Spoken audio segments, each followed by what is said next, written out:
వీర వెంకట రామకృష్ణ గారిని కూడా సాధారణంగా వేదికగా ఆహ్వానిస్తున్నాం.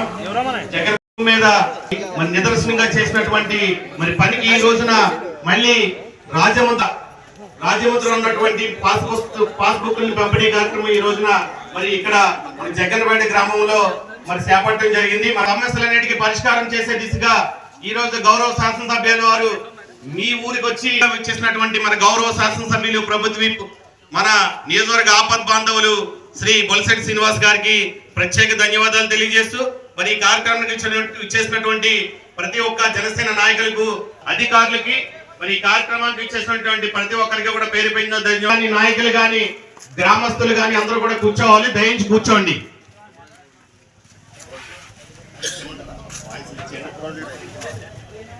అదేవిధంగా ఈ కార్యక్రమం ఉద్దేశించి మన ఈరోజు మన మీ భూమి మీ హక్కు, అలాగే స్పెషల్ ఆఫీసర్ గారికి నా ధన్యవాదాలు, ఎంఆర్ఓ గారికి నా ధన్యవాదాలు.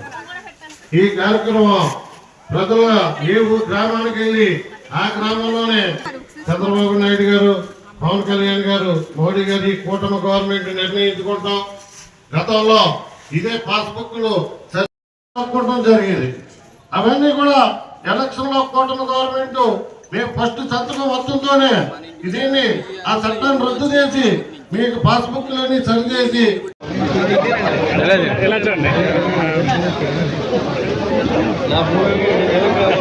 ఎంత ఎత్తగా ఉంటుందా వెళ్ళరానే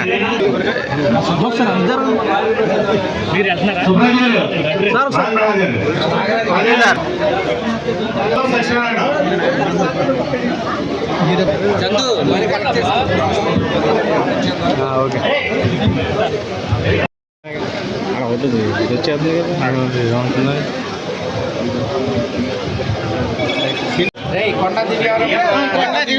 ఓకే ఓకే ఓకే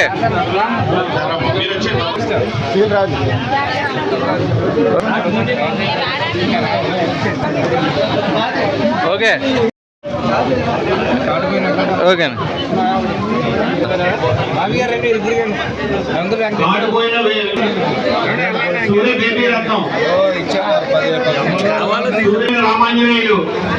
ఓకే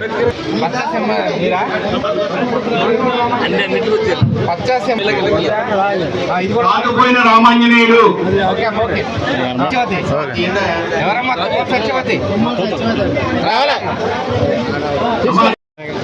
అవుతుంది ఇది వచ్చేది కదా మనం లింక్ రోడ్లు కూడా పెట్టడం జరుగుతుంది. దానికి కూడా ప్రతిపాదనలు మనం పంపిస్తా ఉన్నాం. అదేవిధంగా మరి చూసుకుంటే ఈ గ్రామంలో జరిగిన అభివృద్ధి పనులన్నీ మీకు తెలుసు. ఇప్పుడు ఆల్రెడీ మనం దాదాపుగా 4 కోట్ల రూపాయలు పనిచేయడం కూడా మీరు చూశారు. ఇంకా మనం ఈ రాబోయే సంవత్సర కాలంలో ఇంకొక 5-6 కోట్ల రూపాయలకి గ్రామాన్ని పూర్తిగా అభివృద్ధి చేసే దిశగా మనం అన్ని ప్రతిపాదనలు తయారు చేసి పంపడం జరిగింది. ఇవన్నీ కూడా ముఖ్యమంత్రి గారు ఒక పక్కన ఇంత కష్టపడి మరి కూటమి ప్రభుత్వాన్ని నడుపుతూ ఉంటే చాలా మంది విమర్శలు చేస్తూ ఉన్నారు. లోకేష్ బాబు గారిని మీరు రిజైన్ చేసేయాలి అంటే 16,500 పోస్టులు ఇచ్చినందుకు రిజైన్ చేయాలా, లేకపోతే మనం పోలవరాన్ని వచ్చే సంవత్సరం ప్రజలకు అంకితం చేసి రైతులకు నీరు ఉచితంగా ఇచ్చినందుకు నీరు ఇబ్బంది లేకుండా కరెంటు బిల్లు తగ్గించే కార్యక్రమం చేపట్టినందుకు రిజైన్ చేయాలా, లేకపోతే విశాఖ ఉక్కుని అమ్ముకోకుండా కాపాడి విశాఖ ఉక్కు మళ్ళీ ఆంధ్ర రాష్ట్రాల హక్కుగా ఇచ్చినందుకు రిజైన్ చేయాలా, మరి పోలవరాన్ని పూర్తి చేయడమే కాకుండా అమరావతి నగరాన్ని 2029లో మీకు అంకితం చేసినందుకు రిజైన్ చేయాలని అడుగుతా ఉన్నా. మీ సమయంలో ఏమి చేయలేని అసమర్థులుగా మిగిలిపోయింది మీరు ఇవాళ మళ్ళీ మీరు రౌండ్ టేబుల్ సమావేశాలు పెట్టేసి మీరు వెంటనే దిగిపోండి అంటే ఇక్కడ దిగిపోతే ప్రజలు ఎన్నుకోబడిన ప్రభుత్వం ప్రజా ఆమోదం మీద పరిపాలన జరుగుతోంది. ఇది ప్రజా ప్రభుత్వం, ప్రజాహిత ప్రభుత్వం అని ఆల్రెడీ రుజువు చేసుకున్నాం. ఎందుకంటే గడిచిన 5 సంవత్సరాల్లో ఏ విలేజ్కి వెళ్ళాలన్నా అక్కడి నుంచి తాడేపూడూరు రావాలంటే రోడ్లు లేనటువంటి పరిస్థితి, ఒక తట్ట మాట్లాడలేని పరిస్థితి. ఇవాళ అన్ని గ్రామాలకి రోడ్లు లింక్ రోడ్లు అన్ని వేసుకుంటా ఉన్నాం. అభివృద్ధి చెందుతున్న సమయంలో ఏదో రకమైన బురజాలంటాం. వీళ్ళు చూడండి, ఎవరైనా ఒక ఊళ్ళో ఎవరైనా చనిపోతే ఒకటి చంపితే వీళ్ళు ఏంటంటే చనిపోయిన ఇంటికి వెళ్తారు పలకరింపుకి, ఎవరైనా వీళ్ళు చంపిన ఇంటికి పలకరింపుకి వెళ్తారు. ఎవరు యాదవుల కుర్రోడు చనిపోతే ఎవరో యాదవుల కుర్రోడు చనిపోయాడు 45 సంవత్సరాలు అయినోడు చనిపోతే ఇంత అలవాటు చేయాలా, మాజీ మంత్రి కొడుకు అంటే 45 సంవత్సరాలు అంటే మనిషి ఆయుష్ అయిపోయిన 45 సంవత్సరాలకి. అలాంటప్పుడు నీకు ముఖ్యమంత్రి పదవి ఎందుకు? నీకు 50 సంవత్సరాలు దాటిపోయి కదా, నువ్వు కూడా పక్కన కూర్చోవచ్చు కదా. 45 సంవత్సరాల వయసు నీకు ఎవరన్నా హక్కు ఇచ్చారా? 40 సంవత్సరాలు అయిపోతే మన ఆయుష్ అయిపోయినట్టు నువ్వు నిర్ధారణ చేసావని అడుగుతా ఉన్నా. ఇప్పుడు అక్కడ జైలుకి వెళ్ళాడు పరామర్శించడానికి.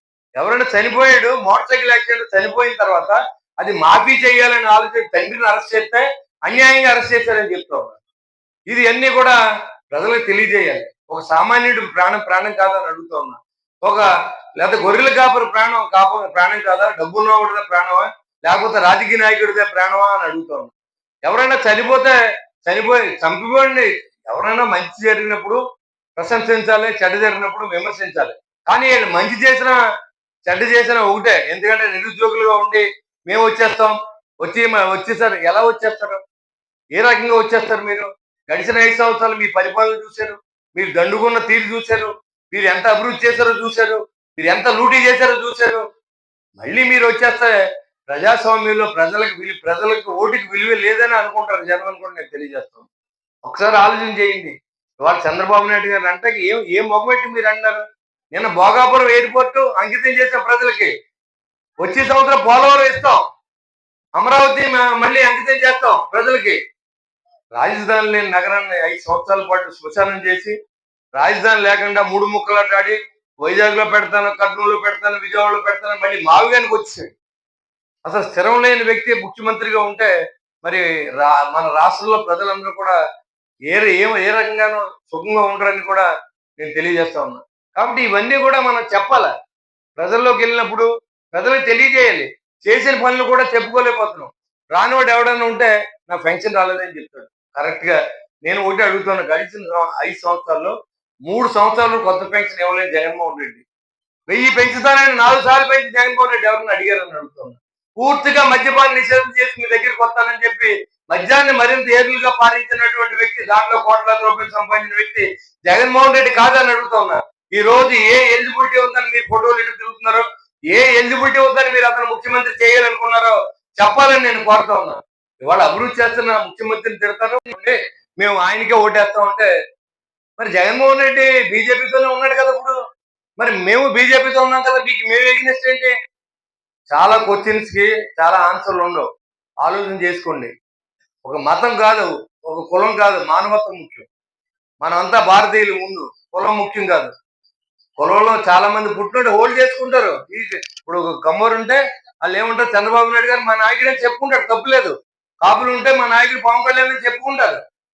రెడ్లు ఉంటే జగన్మోహన్ రెడ్డి మా నాయకుడు అని చెప్పుకుంటాడు. అంతేగాని ఒక కులం మీద ఓట్లకి వెళ్తాం మేము ఇంకెవడో మాకు ఓట్లు వేయక్కర్లేదంటే చెప్పుతో కొడతారు మనల్ని. కాబట్టి చాలా మంది ఇవాళ వైసీపీ నాయకులు శవం కనపడితే రాజకీయం. ఇవాళ అక్కడ ముద్రగడ పద్మనాభం గారు చనిపోతే అక్కడ ప్రభుత్వం లాంఛనాలు ఏర్పాటు చేశారు చంద్రబాబు నాయుడు గారు. ఆయన్ని 100 నాటిన మాటలు అన్నాడు ఆయన. అయినప్పుడు కూడా 2-3 సార్లు ఎమ్మెల్యేగా చేశారు, మంత్రిగా చేశారు, ఎంపీగా చేశారు. ఒకళ్ళు ఉద్యమ నాయకుడు అని గుర్తించి ఆయనకి ప్రభుత్వ లాంఛనాలు ఇస్తే ఏళ్ళెళ్ళి పోలీసులు దోచేస్తున్నారు. అక్కడికి మీరు చూడండి ఒకసారి. అసలు కుటుంబ సభ్యులు ఏమో వెళ్ళి వాళ్ళు దెబ్బలాడుతున్నారు. మాకు ప్రభుత్వ లాంఛనాలు వద్దని చెప్పింది అంబటి రాంబాబు గారు, వాళ్ళు కుటుంబ సభ్యులు చెప్పలా. అంటే నీచమైన రాజకీయం, కుల రాజకీయం, మత రాజకీయం. ఎవరినో తిడతారు సోషల్ మీడియాలో, మత ముసుగులోకి వెళ్ళిపోతారు, కులం ముసుగులోకి వెళ్ళిపోతారు. ఇలాంటివన్నీ కూడా మానితేనే మన రాష్ట్రం అభివృద్ధి చెందుద్ది. ఆ రోజు ఇచ్చి 25 కేజీలు బియ్యం ఇచ్చి డబ్బులో కాదు మనకు కావాల్సింది 25 సంవత్సరాల భవిష్యత్తు. మన పిల్లలకు ఉద్యోగం అడగండి, ఇండస్ట్రీస్ అడగండి. అది మానేసి మాకు 5,000 పడలేదండి, మాకు 10 ఎందుకు పడాలి? అసలు ఎందుకు పడాలి? ఆ రోజు ఒక దుర్మార్గమైన నాయకుడు బిస్కెట్లు మీకు చేసి ప్రభుత్వాన్ని లూటీ చేసి ఆ పథకాల అడ్డంతో మొత్తం దోచేసేటువంటి వ్యక్తి గురించి మళ్ళీ ఇవన్నీ కూడా కంటిన్యూ చేసి నిజంగా నిరుపేదలకు ఇవ్వాల్సిన అవసరం ఉంది, ఇస్తున్నారు. పెన్షన్ అనేది ఇస్తున్నారు. భారతదేశంలో హైయెస్ట్ అమౌంట్ ఇచ్చేది ఆంధ్ర రాష్ట్రంలోనే. 4,000 రూపాయలు పెన్షన్ ఇచ్చిన రాష్ట్రంలో ఇంకోటి ఏదీ లేదు. 700 రూపాయలు అత్యధిక పెన్షన్ ఇస్తారు. మన ఆంధ్ర రాష్ట్రంలో మాత్రమే 4,000 రూపాయలు పెన్షన్ ఇవ్వగలుగుతూ ఉంటే అది సంక్షేమం చేయడం కాదా అని అడుగుతూ ఉన్నా. మీకంటే 100 రెట్లు సంక్షేమం చేశాం, 100 రెట్లు అభివృద్ధి చేస్తా ఉన్నాం. పోలవరం ఎందుకు పూర్తి చేయలేకపోయి నువ్వు? పోలవరం గురించి మంత్రి అంటాడు 1% 1/2% వచ్చే సంవత్సరానికి వచ్చేస్తుందన్నా, నువ్వు మూసుకు కూర్చోన్నాడు అప్పుడున్న అనిల్ కుమార్. సరే, అంబటి రాంబాబు గారు వచ్చాక అడిగారు ప్రెస్ వాళ్ళంతా వెళ్ళి, సార్ ఎప్పుడు ఇస్తారంటే అది చాలా క్రిటికల్ ఇష్యూ. దాని గురించి తెలియాలంటే చాలా టైం పడుతుంది. అది ఏంటో నాకు ఇంకా అర్థం అవుతలేదు అని ఆయన మాట్లాడాడు. ఇవాళ కాన్ఫిడెంట్ గా చెప్తున్నాం, వచ్చే సంవత్సరం పుష్కరాల రోజు పోలవరం ప్రాజెక్టు ప్రజలకు అంకితం చేస్తామని మీ అందరి దగ్గర ముఖ్యమంత్రి గారు చెప్పిన విషయాన్ని మీకు గుర్తు చేస్తా ఉన్నారు. ఇదే అమరావతి నగరాన్ని రాజధాని నగరాన్ని 2029 లోపు ప్రజలకు అంకితం చేసి రాష్ట్రాన్ని రాజధాని ఏర్పాటు చేస్తామని కూడా మీకు తెలియజేస్తా ఉన్నాను. పవన్ కళ్యాణ్ గారు ఉండగా అన్ని విలేజ్ల్లోనూ పంచాయతీరాజ్ శాఖ మంత్రులుగా మీకు పవన్ కళ్యాణ్ గారు తిడతారు. 24లో స్థానంలో ఉన్నటువంటి ఈ ఆంధ్ర రాష్ట్రంలో పంచాయతీరాజ్ శాఖని ఇవాళ మొట్టమొదటి స్థానంలో తీసుకొచ్చిన ఘనత పవన్ కళ్యాణ్ గారు దక్కుతుందని తెలియజేస్తున్నాం. 7,000 కిలోమీటర్లు ఈ రోజు మరి ఆయన రోడ్లు వేసేయాలంటే ఎన్ని రింగ్ రోడ్లకి అడవి తల్లి బాట పెట్టి గిరిజనులు అక్కడ 40 మంది ఉండొచ్చు, 50 మంది ఉండొచ్చు, ఆడ ప్రాణాలు కూడా కాపాడాలి, ఓట్లు ముఖ్యం కాదన్నటువంటి తెలియజేసిన వ్యక్తి పవన్ కళ్యాణ్ గారు. సామాన్యుడు కూడా ప్రాణమే, ఎవరైనా ఒకటే, కులం కాదు మనం భారతీయులు, మతం కాదు మన భారతీయులు అని చెప్పిన ఏకైక వ్యక్తి పవన్ కళ్యాణ్ గారు. వాళ్ళు ఓడిపోయినప్పుడు డబ్బులు ఖర్చు పెట్టి గెలిచిన తర్వాత కూడా ఆయన కోట్లాది రూపాయలు ప్రజలు పంచుతూ ఉన్నాడు. ఈ విషయాలన్నీ కూడా మరి చంద్రబాబు నాయుడు గారు చేసిన మంచి పని చెప్పాలి, పవన్ కళ్యాణ్ గారు చేసిన నిజాయితీగా ఈ విలేజ్ చేసిన అభివృద్ధి చెప్పుకోవాల్సిన అవసరం ఉంది. ఏమి మాట్లాడకుండా ఇంకా సిగ్గు లేకుండా మేము వైసీపీ అని చెప్పుకుంటాకే కనీసం సిగ్గు ఉండాలన్నాను. 5 సంవత్సరాలు మీరు దోచుకున్నారు దొరికిన కాడికి. ఇవాళ మళ్ళీ వచ్చి మేము వచ్చేస్తాం, ఎలా వస్తారు మీరు? ఇంత చేసినా మేమే ఇంకా రోజు రోజుకి ఒదిగి ప్రజల దగ్గర ఉంటే ఈ రోజు వరకు ఏ రోజు పీజీఆర్ జరుగుతూనే ఉంది. ఇవాళ ఇక్కడ మీ దగ్గర సమస్యలు చెప్పమంటే 4 సమస్యలు ఇచ్చింది. ఇదివరకు ఎప్పుడైనా మీ దగ్గరికి ఎమ్మెల్యే వచ్చి మీ సమస్యలు ఏంటని అడిగాడు ఎప్పుడైనా? మీరు వెళ్తే మీతో మాట్లాడాడా? ఒకసారి ఆలోచన చేయాలి. వచ్చిన సమస్యల్లో ఒకటి ఆశా వర్కర్ పోస్టుకు వచ్చింది, 2 రేషన్ కార్డులకు వచ్చినాయి, పట్టాదారు పాస్బుక్ వచ్చింది, పట్టాదారు పాస్బుక్ ఇచ్చేస్తున్నాం ఇవాళ. ఇంకా పోతే ఆశా వర్కర్ వాళ్ళ ఎలిజిబిలిటీని బట్టి మాట్లాడవలసిన అవసరం ఉంటుంది. 2 రేషన్ కార్డులు ఇవ్వాలి, కొత్త రేషన్ కార్డులు ఇస్తాం. ఇంకా అది ఇవాళ ప్రభుత్వం పనిచేస్తుందా లేదా తీర్పు తెలుసుకోవాలంటే ప్రతి విలేజ్ కి మనం వెళ్ళాలి. ఎలక్షన్ ముందు ఓటు అడుక్కుంటాకి వెళ్తాం, ఎలక్షన్ అయిన తర్వాత కష్టపడి అడుగుతాకి వెళ్ళాలి. వెళ్ళినప్పుడు వాళ్ళ బాధ మనకు అర్థం అవుతుంది. ఇక్కడ ఎయిర్పోర్ట్ రావాలని అంటే కొంతమంది నా మీద ఇక్కడ పంటల పండి అన్ని ఇచ్చేస్తాను, నాకేం అవసరం లేదు, మీకు ఎయిర్పోర్ట్ వద్దంటే రాసి ఇచ్చేయండి, నాకు అసలు ఏమొద్దు, మీకు అభివృద్ధి వద్దు, మాకు ఇక్కడ రావు. ఒక నిజంగా కొంత భూమి పోయినా ఉన్న భూమి అంతా కోట్ల రూపాయలు పలికేటువంటి భూమిని నా మీద ఒక డొప్పించి ఊళ్ళో ఇలాగ ఎమ్మెల్యే గారు మా భూములండి ఎయిర్పోర్ట్ దారాదత్తం, నేనెంత దారాదత్తం చేస్తాను, నాకు అవసరమే ఉంది. మీకు ఎయిర్పోర్ట్ వద్దంటే మానేద్దాం, నాకేం ఇబ్బంది లేదు. ఇంకో ప్రతిపాదన పంపించాం, మాకు కావాలనుకున్న రైతులను ప్రతిపాదన కూడా పంపించాం, శాంక్షన్ చేయించాం. డబ్బులు ఏ నిమిషంలో రిలీజ్ అయినా ఇక్కడ ఎయిర్పోర్ట్ పని స్టార్ట్ చేయడానికి ప్రభుత్వం సిద్ధంగా ఉంది. అభివృద్ధి కాంక్షగా పనిచేస్తాం మనం, దానికి ఆలోచన చేయాలి.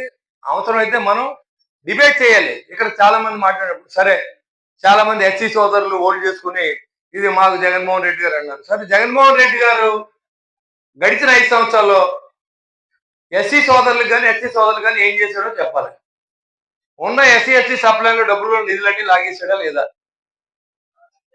విదేశీ అంబేద్కర్ విద్యని 12 లక్షల రూపాయలు మరి ఆ రోజు ఇస్తే చదువుకుంటాకెళ్ళిన లేని పిల్లలందరికీ మీరు అది కూడా వెనక్కి తీసుకున్నారా లేదా? మీకు కావాల్సిన పని చేయించి పెట్టమని చెప్పాం. పలానా రోజు మేము పెడతాం, మేము ఎవరికి చెప్పలేదు. ఎందుకంటే సర్వీస్ చేయాలంటే అవకాశం మనకి ఎక్కడ వస్తుంది? సర్వీస్ చేయించుకున్న వాళ్ళైనా చెప్పాలి ఈ ప్రభుత్వం బాగుందా లేదా అనేది మనం తెలియజేయాల్సిన అవసరం ఉంది. కాబట్టి మీరందరూ కూడా గుర్తుపెట్టుకోండి, నరేంద్ర మోడీ గారి ఆశయాలతో వికసిత భారత్ 2047 సంవత్సరానికి పేదవాడు అనేవాడు లేకూడదు, భారతదేశం ముందు వరుసలో తీసుకెళ్లాలని చేసే ప్రయత్నానికి మనందరూ కూడా సహకరించాలని పవన్ కళ్యాణ్ గారు మొన్న మీటింగ్ లో కూడా చెప్పడం, అదే దిశగా కూడా మనం ఆలోచించాలి. చాలా విభిన్న మతాలు ఉంటాయి, విభిన్న కులాలు ఉంటాయి. ఒక భారతదేశంలో అందరూ సోదర సమానం. మనం ఇక్కడ ఒక మిలిటరీ వ్యక్తి భారతదేశానికి కాపలా కట్టాడు కానీ ఒక కులం కాపలా కాడు. అలా అనుకుంటే మిలిటరీ బాధవరం మన రాష్ట్రంలో మన కాన్స్టిట్యూన్సీలో ఉంది. కానీ వీళ్ళు వెళ్ళి జమ్మూ కాశ్మీర్ లో ఎక్కడికి వెళ్ళి వాళ్ళ ప్రాణాలు అడ్డం పెట్టి మన కులం కోసం పనిచేయట్లా, భారతదేశం కోసం పనిచేస్తారు. అలాంటి తత్వాన్ని మనం నిరూపించుకోవాల్సిన అవసరం ఉంది. మనం అంతా భారతీయులుగా ముందు మనం ఆలోచన చేయాలి. మన కుటుంబ సభ్యులుగా ఉంటే వాళ్ళ ప్రయారిటీ ఇవ్వాలి. తర్వాత మన కులం గురించి ఏమైనా ఉంటే వాళ్ళకి సాయం చేయండి. బయటపడి ఎవరి కులాన్ని విమర్శించవలసిన అవసరం లేదు. ఇది ప్రతిదీ కులాల మధ్యన చిచ్చు పెట్టేటువంటి ప్రభుత్వాన్ని మనం చూసాం గడిచిన 5 సంవత్సరాలు. ఇప్పుడు మనంతా సోదర భావంతో ఉంటేనే పల్లెటూర్లు కానీ అటు టౌన్ కానీ అభివృద్ధి చెందుతుందని తెలియజేస్తూ, మీరు ఎక్కడైనా సరే ఎవరైనా మాట డిబేట్ చేయండి, భయపడవలసిన అవసరం లేదు. మనం పని చేస్తున్నాం, పని చేసి చెప్పండి. మన ముఖ్యమంత్రి గారు నిరంతరం కష్టపడుతూ ఉన్నారు. మనం ఈ 4 ప్రాజెక్టులు సరిపోతా అని అడుగుతా ఉన్నారు. 4 ప్రాజెక్టులు ఇస్తున్నాం మనకి ఈ ఆంధ్ర రాష్ట్రానికి. ఉత్తరాంధ్ర అభివృద్ధి చెందాలంటే విమానాశ్రయం, భోగాపురం విమానాశ్రయం, అల్లూరు సీతారామరాజు విమానాశ్రయాన్ని ఇచ్చాం. పోలవరం మనం పూర్తి చేస్తున్నాం. రాజధాని నగరాన్ని ఇస్తున్నాం. విశాఖ ఉక్కును అమ్మకుండా చేసి ప్రజలకు మళ్ళీ అంకితం చేశాం. ఇంకా ఏది కావాలన్నా చేయడానికి ముఖ్యమంత్రి గారు నిరంతరం తపలు పడుతూ ఉన్నారు. పవన్ కళ్యాణ్ గారు నిరంతరం మనం ఏం చేయగలం విలేజ్లు కానీ ఆయన ఆలోచనతో ఎక్కడ ఏది మంచి చేయాలని అన్ని విలేజ్ల్లోనూ ఏ పార్టీ సర్పంచ్ అయినా సరే గడిచిన 2 సంవత్సరాలు కూడా వాళ్ళందరినీ గౌరవించి ఆ పార్టీ సంబంధం లేకుండా ఆ విలేజ్ అభివృద్ధి చేసిన ఘనత పవన్ కళ్యాణ్ గారికి, మన జనసేన పార్టీకి దక్కుతుందని కూడా నేను తెలియజేసుకుంటూ, ఏదైతే కూటమిని మీరు ఆశీర్వదించాలి, అదే నరేంద్ర మోడీ గారిని, చంద్రబాబు నాయుడు గారిని, పవన్ కళ్యాణ్ గారిని, నారా లోకేష్ గారిని మీ అందరూ ఒకసారి ఆశీర్వదిస్తారని కోరుకుంటూ సెలవు తీసుకుంటారు. జై హింద్.